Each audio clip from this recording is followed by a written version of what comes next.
네, 최근 21대 국회에서 세입자가 원하면 무제한으로 계약을 할 수 있게 하겠다는 법안이 발의됐죠. 상당히 큰 화제입니다. 이 법안을 발의한 화제 인물 직접 만나보겠습니다. 더불어민주당 박주민 의원 나와 계시죠? 예, 안녕하십니까. 네, 안녕하세요. 법안 발의 후에 상당히 화제가 되고 있습니다. 9011번 님도 요즘 단톡방마다 이 법안 가지고 난립니다. 찬반이 아주 팽팽해요. 이런 문자 주셨는데요. 의원님 예. 이런 반응 어떻게 예상을 하셨습니까? 아닙니다. 사실은 이 법안하고 거의 비슷한 내용의 법안을 20대 때도 발의를 했었거든요. 네. 그때는 거의 반응이 없어서 사실 네네. 이렇게 반응이 뜨거울 줄 몰랐습니다. 예. 근데 그때와 지금이 무슨 차이가 있을까요? 왜 갑자기 이렇게 뜨거워졌을까요? 그렇다면? 뭐 아무래도 저희 당이 갖고 있는 의석 수가 네. 많아지다 보니까 이번에는 제 법안 관련된 논의나 뭐 음. 통과 가능성이 상대적으로 높아진 것 아니냐 이렇게 뭐 그럴 수 보시고 계신 있죠. 것 같아요. 네. 예. 그래서 관심도가 달라졌다, 정도가. 네네. 알겠습니다. 먼저 이 법안을 잘 모르시는 분들도 계실 텐데요. 법안 설명을 좀 해 주시죠. 그러니까 전세 세입자가 원한다면 계약 기간을 지금처럼 2 년이 아니라 일반적으로 계속 연장할 수 있게 하겠다 이런 거죠? 정확히 말씀드리면은 네. 뭐 원하면 계속 할 수 있게 하겠다 이런 거보다는 네. 계약에 대한 갱신 청구권을 임차인이 가지게 되고요. 음. 그런 계약 갱신 청구에 대해서 임대인은 여러 가지 이제 사유로 거절할 수 있고 네. 근데 거절 사유가 없으면은 이제 갱신을 하게 되는 그런 구조라고 말씀드리고 싶습니다. 예. 그런데 이제 기본적으로 집주인 입장에서는 내 집을 네. 전세 주는 건데 계약 기간을 주인 맘대로 못 하는 게 납득이 안 간다. 뭐 재산권 침해다. 이렇게 또 주장하신 분들도 있는데요. 이런 네. 주장에 대해서는 어떻게 답을 하시겠어요? 네. 방금도 제가 말씀드렸지만 네. 그 임차인이 계약 갱신 청구권을 가지고 그 권한을 행사할 경우에 임대인은 여러 가지 사유로 그런 갱신에 대한 거절을 할 수가 있어요. 뭐 네. 예를 들어서 그 임차를 한 건물이 손괴됐다든지 그러니까 망가졌다든지 네. 또는 계약 체결 당시에 거짓이라든지 이런 것들이 있었다든지 음. 또는 뭐 차임을 네. 3기에 달하도록 내지 않는다든지 네. 또는 임대인이 '아 이제는 내가 좀 직접 이 집을 쓸 음. 거야.'라든지 아니면은 다른 목적으로 쓰거나 아니면 다른 사람에게 주기 위해서 재건축 또는 리모델링을 해야 네. 된다라거나 하면은 갱신을 다 거절할 수가 있습니다. 아 네. 그러기 때문에 임대인의 어떤 그 소유권 이런 부분을 일정 정도 제한하는 부분이 있긴 하지만 많은 분들이 인제 말씀하시는 것처럼 '침해하는 것까지는 아니다.' 이렇게 좀 음. 생각하고 있습니다. 예. 하나하나 좀 구체적으로 질문을 드리면요. 그러니까 네. 지금 거부할 수 있는 이제 권한들, 그 요건들 말씀해 주셨는데 예를 네. 들어 집주인이 그 집에 들어가겠다고 설명을 해 놨는데 사실은 집주인이 안 들어가는 꼼수를 쓴다든가 이런 거는 어떻게 해야 됩니까? 그러니까 뭐 본인이 그 집에 직접 살겠다라고 얘기를 해서 네. 갱신을 거절한 경우에는 진짜 사셔야 되고요. 네네. 만약에 안 사는 만약에 안 경우는 네. 사시면은 임차인이 인제 그 갱신 청구권 행사를 부당하게 거절당한 것이기 때문에 네. 그로 인해서 받은 손해를 배상받을 수 있도록 해 놨습니다. 예. 음. 근데 그 집주인이 실제 사는지 안 사는지를 계속 지켜보고 있을 수도 없고 아주 현실적으로 얘기를 하면요. 네. 그런 부분은 어떨까요? 뭐 그런 부분에 있어서는 뭐 말씀하신 대로 어떤 입증 책임의 문제라든지 이런 것들이 있겠죠. 네. 그렇지만 실제로 인제 거주하지 않으면서 인제 한다고 했다라는 부분에 대한 입증 자체가 굉장히 어렵거나 또는 네네. 굉장히 그 높은 어떤 기술적인 어떤 그럼 것들이 필요로 필요하다라고 보기는 좀 어렵지 않을까 싶은데요. 예. 네. 그리고 2910번 님 문자도 왔는데 "전세금 네. 폭등할까 그게 제일 걱정입니다." 이런 말씀을 주셨어요. 그러니까 계약하기 전에 집주인이 어차피 몇 년 동안 계속 전세를 놔야 되니까 "전세금을 확 올려받을 수도 있다." 이런 우려가 있거든요. 어떻게 보십니까? 실제로 인제 이런 이유를 들어서 제 법안을 반대하시는 분들이 가장 많은데요. 네네. 예전에 1989년도에 그 전에는 이제 그 보호받는 임대차 기간이 1 년이었다가 네. 그해 말에 이제 2 년으로 2배 길어지는 이제 법제도 개선이 있게 됩니다. 네네. 그때도 아마 2 년으로 변경이 되면은 뭐 월세라든지 또는 보증금이라든지 이런 것이 폭등할 것이다라는 예측이 있었어요. 네네. 그런데 실제로 이제 지나고 나서 상황을 이제 분석해 보니까 1990년대 초반에 오히려 이런 전세금이라든지 월세라든지 이런 것들이 안정적으로 유지 관리되었다라는 결과가 네. 나오더라고요. 네네.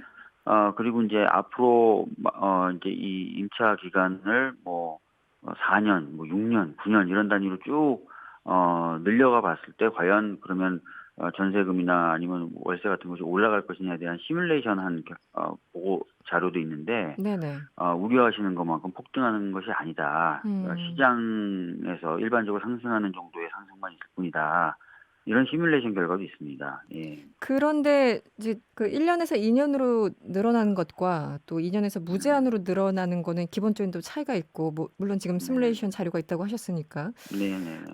그리고 또 어쨌든 90 년대에는 그 1기 신도시 아파트들이 대거 인제 들어서면서 집값 뭐 전세 이런 것들이 좀 안정적이었던 건 아닌가. 지금과 그것을 그 비교할 수 있을까 이렇게 또 반론을 제기하신 분 계시거든요. 그러니까 1989년 말에 인제 그 임대차 기간을 1 년에서 2 년으로 연장했던 이유 중에 하나가요. 바로 집값 안정, 주거 안정 때문에 네 그랬습니다. 그랬겠죠. 네. 그렇게 연장을 채택했던 그 당시 정부의 판단도 임차인을 교체해서 새로 임대차 계획을 체결할 때 보통은 그 임대차 관련된 뭐 차임이라든지 보증금이라든지 이런 것의 상승폭이 크더라. 그래서 네. 이렇게 임차인을 교체해서 새로 계약 체결하는 것의 횟수를 좀 줄이는 게 필요하다라고 해서 그 제도를 채택을 한 거거든요. 네네. 그 횟수가 잦은 것, 그것이 바로 인제 차임 상승의 주 원인이었다는 반증이다. 이렇게 또 보고 있는 경우도 있습니다. 예. 네. 그리고 또 일각에서는 그 인상폭도 있지 않습니까? 5% 이상 못 네네. 올리게 한다 예. 이런 것들. 예. 예. 그렇게 되면은 전세 말고 월세로 돌리는 폭이 더 많아질 것이다. 이렇게 또 지적하시는 분들도 계시거든요. 네. 뭐 네. 지금 어떤 분들은 제가 낸 법안이라든지 또는 네. 비슷한 그 방향의 법안을 비판하면서 현재 우리나라 그 주택 임차 구조의 에 중심이 뭐 전세 쪽에 있는데 네. 그런 현실을 반영하지 못한 것이다라고 음. 얘기를 하기도 합니다. 네네. 그런데 국토부가 매년 그 주거 실태 조사 통계 보고서라는 걸 발표하거든요. 네네. 그거를 보면은 사실 인제 전체 임차 가구 중에 월세 가구가 차지하는 비중이 더 크고요. 네. 그리고 전세가 점차적으로 월세로 전환되고 있는 경향은 2006 년도부터 이미 보여지고 있습니다. 음. 그리고 아시다시피 지금 금리 인하 기조지 않습니까? 경기가 여러 가지 문제로 어렵다 보니까. 네. 그래서 이 금리 인하 기조에 따라서 또 전세가 또 월세로 많이 전환이 될 것이라고 예측이 되고 있어요. 네네. 그래서 인제 그 지금 현재까지의 어떤 그 어 주거 네. 특히 인제 임차 주택 시장 이 부분에 구조적으로 많이 변화가 있을 거고 임차로 많이 어차피 인제 전환이 됨에 있어서 차임의 지나친 상승이나 이런 것들을 오히려 좀 막아야 될 필요가 있어요. 네. 그래서 인제 '이런 법안들이 좀 나오게 됐다.' 이렇게 좀 봐 주시면 좋을 것 같습니다. 네.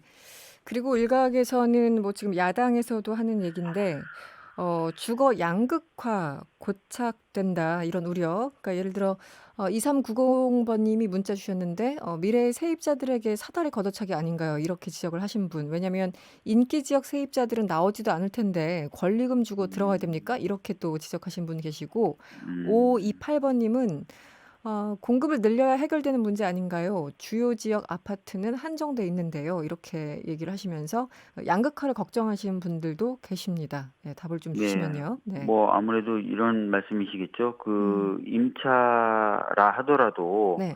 A 지역에서 임차하시던 분들이 B 지역으로 옮겨서 임차를 할 수도 있고 그럴 텐데 네네. 좋은 지역이라면 B 지역에 음. 임차를 하셨던 분들이 계속 거기에 인제 있으시려고 하다 그런 보면 A 지역에서 B 지역으로 그렇죠. 갈 기회가 사라지는 것 아니냐 이런 말씀을 하시는 거지 않습니까? 네네.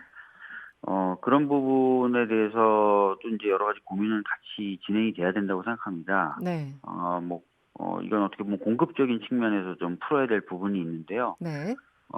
이미 정부는 그 매년 20만 호 이상의 공공임대주택을 시장에 이제 내놓겠다라는 입장을 가지고 있고요. 네. 그리고 이제 어떻게 보면은 임차인의 보호가 좀 강화되면은 음. 상대적으로 이제 임대 사업을 하시려는 분들의 경우 차라리 좀 시장에 물건을 매물로 내놓고 싶은 마음도 드실 겁니다. 네네. 그죠? 그래서 여러 가지 이제 이런 공급적 측면에서도 시장의 구조가 좀 바뀔 수가 있다는 생각이 좀 있고요. 그런 네. 것까지 다 포함해서 지금 질문하셨던 분들 또는 의견 주셨던 분들의 고민을 같이 좀 봐야 되지 않을까 이렇게 생각이 듭니다. 예. 네. 시간 관계상 거의 마무리를 해야 될 것 같은데 이 질문을 안 드릴 수가 없습니다. 좀 다른 문제인데요. 네. 오늘 원구성 원래 오늘 본회의 열고 원구성을 좀 마무리 짓겠다는 입장이었는데 15일로 연기가 됐습니다. 네. 네. 주말 사이에 어떻게 협의가 될까요? 사실 이제 의장님이 15일 날은 무조건 처리를 하겠다라고 선언을 하신 거예요. 네. 오늘은 이제 원래 국회를 개회하겠다라고 선언을 하셨던 것이고요. 음. 15일 날 처리를 하겠다라고 공언하신 만큼 네. 야당에게 실질적으로 주어진 이 시간은 3일이 되는 겁니다. 네네. 따라서 야당도 전에 없이 좀 강한 압박을 느낄 것으로 보여지고요. 네. 그렇다면 협상이 이제 충분히 진전을 보지 않을까 이렇게 생각하고 있습니다. 알겠습니다. 지금까지 더불어민주당 박주민 의원이었습니다. 오늘 고맙습니다. 예, 감사합니다. 여러분의 퇴근길을 꽉 채워드립니다. 평일 저녁 6시 5분 이승원의 세계는 그리고 우리는